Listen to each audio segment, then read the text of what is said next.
Okay, now Akbar had 3 sons and at least 3 grandsons. His eldest son was named Saleem. He was born in 1569, and we discussed his birth in episode 8-15. The next oldest son was Murad Mirza. Murad Mirza was born in 1570. And the youngest was Daniel, who was born in 1572. Prince Saleem's wife gave birth to 3 sons, so these are now Akbar's grandsons.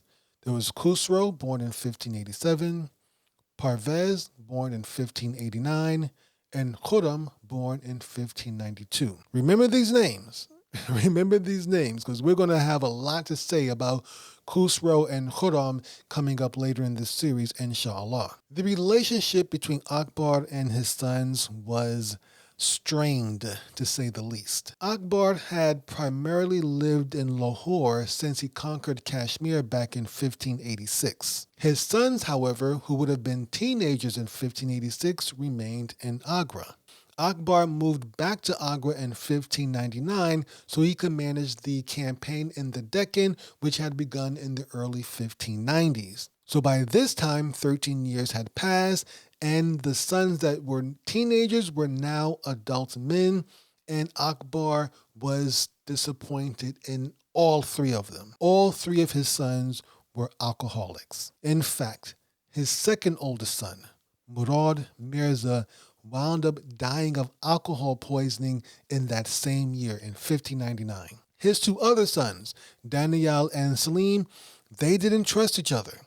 The palace was full of schemes and plots and rumors as these 2 young men were preparing to go to war with each other as soon as Akbar hit the ground and was dead. They had lost most of their respect for their father because they hadn't seen him in so many years. They grew up without him. Here's an example of their disrespect, or at least Saleem's disrespect for his father, and this is just the tip of the iceberg. There's going to be a lot more to come, inshallah. While Akbar was visiting Kashmir in 1589, he ordered Prince Saleem to bring the harem to Kashmir. Remember, Akbar was living in Lahore, and he went to, vacation in Kashmir, and he ordered his son Saleem to bring the harem, to bring his women. Okay, let's just be honest. He wanted his son to bring his women so Akbar could go on vacation with the women of his harem, all right? There's no other way to put it. Saleem decided that it was too dangerous, and so he disobeyed his father, left the harem behind, left the women behind, and arrived in Kashmir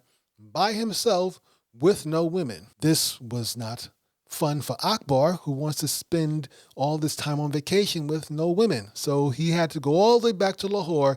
Akbar himself, the emperor, had to go back to Lahore and get the harem for himself. Now, he spoke about the Deccan campaign a few minutes ago. We're not going to get too deep into this because, first of all, I mentioned it a little bit in the previous season, in the last episode of season 8, 8-16, but we also once again went to some really good depth into this campaign in our Malik Ambar series, but we'll gloss over it so at least you're up to speed of what's going on. So Akbar used a succession crisis in Ahmednagar to justify or as an excuse to start moving into the Deccan. He sent his son Murad and Kani Khanan to subdue the Deccan in 1594. Murad Mirza and Kani Khanan, however, they didn't really get along. They bickered and they couldn't really organize their efforts in this battle, in this fighting. Murad's alcoholism was also a hindrance, and eventually Abdurrahim, Kani Khanan Abdurrahim and Murad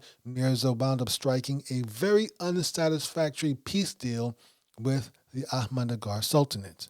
Akbar didn't like this deal, and so he sent Abu Fadl down there to replace Prince Murad in late 1598, and that's when Murad died. Murad died just a few days later from alcohol poisoning in early 1599. With his death, Akbar entered into a state of mourning and mourned his son for the next 6 months. So Murad died in early 1599. Akbar came out of mourning around July 1599, and then he led the army down to the Deccan himself. As he went down to the Deccan, he left his son Prince Saleem in Agra and left him with orders to march into southern Rajputana, to take over southern Rajputana, which is located in West Central India. Now, I told you these sons didn't have much respect for their father. Saleem initially acted as if he was going to obey his father. He set out with an army and headed west towards Mewar as if he's going to go and take over Rajputana. But here's what Prince Saleem did. He turns back around, goes back to Agra, and raids the treasury. Remember, his father, the emperor, is on his way down to the Deccan. Akbar is in the Deccan. Prince Saleem raids the imperial treasury and then heads east, not west, east towards Allahabad. He then dismissed, basically fired his father's officials and replaced them with his own officials and begins to mint coins in his name. So Prince Saleem has, for all intents and purposes, basically staged a coup against his father. But it's really a minor coup. It's not a really, really big coup because he didn't take Agra, he took Allahabad. Anyway, this is a messy situation.